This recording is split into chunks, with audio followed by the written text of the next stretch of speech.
Hight and Chapter 1 Part 1. Hollow eye sockets stared down at me. On any normal day I would have been unbothered by the multitude of lifeless eyes that seemed to peer at me from every angle.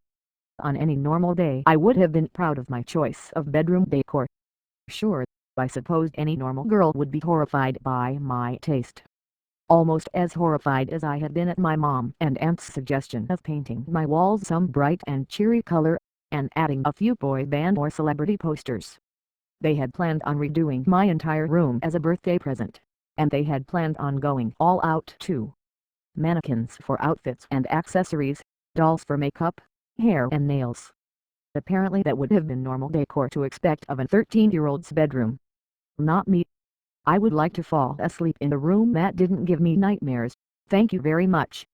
They weren't too pleased when I told them as much, and I didn't blame them. I had ruined their entire plan for my big 13 surprise.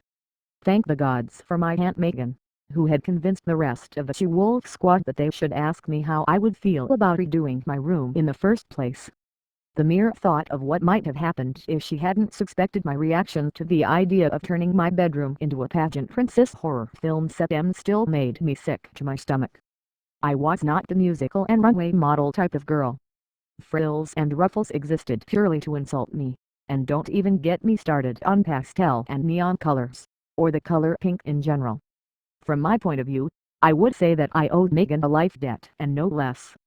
Hell, the Barbie and Ken phase had scared me less than High School Musical and Twilight that I had been forced to endure with my sister and her gaggle of BFFs. Personally, I felt that the title BFF should come with an extra CF behind it, but apparently calling your older sister and her friends as fake as hell wasn't very nice. Granted, my version didn't end in the word hell. At least the Barbie dolls had come with horses, jeeps and all kinds of cool outdoor gadgets and outfits that I approved of. Even though it had been 3 years since I narrowly escaped being thrown under the bus of inheriting all my sister's hand-me-down beauty and fashion props that she had grown out of. I had never lived a day to regret my choice of decor. Until today apparently. Don't get me wrong, I still loved my room and the way it looked. Every detail had sentiment and meaning, and more than that, it was all mine. My taste, my choices, my style. It was only the feeling of being watched that got to me. Though the eyes that watched me from my bedroom walls were so different from the ones that haunted me, I could still feel the heavy paws and unnaturally long claws that had held me down in that dream. I could still smell the dried blood and sweet decay, and every time I turned my back toward the unlit hall or doorway, I could still see those festering eyeless holes looking at me from the darkness. I wasn't scared per se. Everyone always said that I was either too stupid or brave to be scared. I wasn't sure which it was, but I had never been afraid of monsters in my head before. I had long gotten used to them, and even enjoyed their company, sometimes. My room was still lit by a tall floor-standing lamp that stood beside the couch that faced a large fireplace across the room from where I lay in bed. The lamp had been the very first piece I had picked out on my own mission of redoing my room.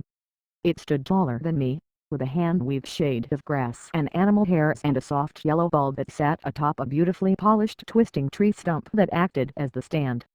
I had left it on during the night in a lame attempt to chase away some of the shadows, but all that it had done was make them more prominent, and because I was determined to prove that nothing could faze me, I had left the damn thing on, and refused to drag my ass out of bed in the middle of the night to turn it off again.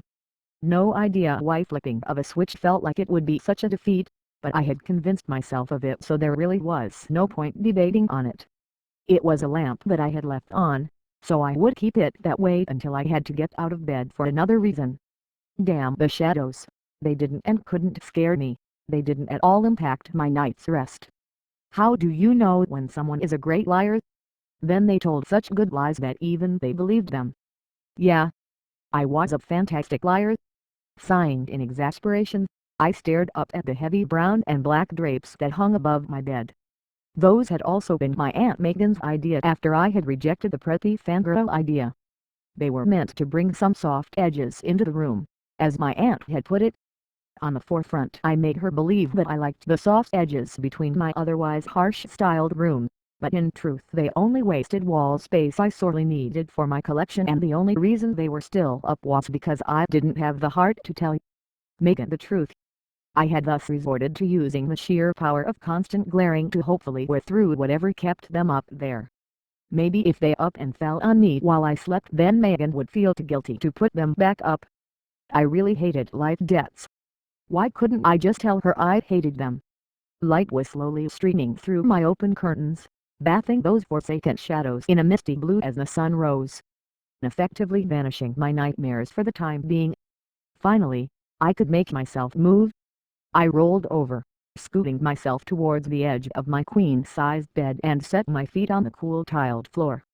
It had been at least 3 weeks since I had had that dream, and I hadn't had a single dream since, but there was still that sense of relief every morning the sun came up, like its presence somehow chased all the boogeymen away. Or at least that's what I had heard. For me, all the rising sun meant these days was that I had until sunset to live a semi-normal life before the monsters came back to play. I knew the truth though. Those monsters were always with me. I just managed to pretend they weren't when the sun god watched over me. Stretching my arms above my head in a luxurious motion, I welcomed the new day of pretending and walked to my window. The sun hadn't yet broken over the mountains and treetops, but the world was growing lighter by the minute. Another day of pretending indeed. What other 16-year-old would willingly be up before the sun on any day, and on a holiday, mind you? I considered dragging my desk chair over to the window, just to sit there and watch the sun come up. If only to give anyone who saw me when I left my quarters the idea that I hadn't already been up before dawn. The part of me that didn't like being scrutinized by my pack members knew that waiting another hour or two before appearing in the common rooms would be the better option, but the idea of sitting in front of a window, just waiting for time to tick by already sounded boring. I had already lain awake for who knows how long just waiting for night to be over. No way was I waiting even longer. Giving up on my game of let's play normal teenager for the day, I dropped my arms to my sides in a dramatic gesture and turned to the door next to the fireplace. Abandoning the illusion of normalcy that I pretended not to care about when people were looking, and entered my bathroom.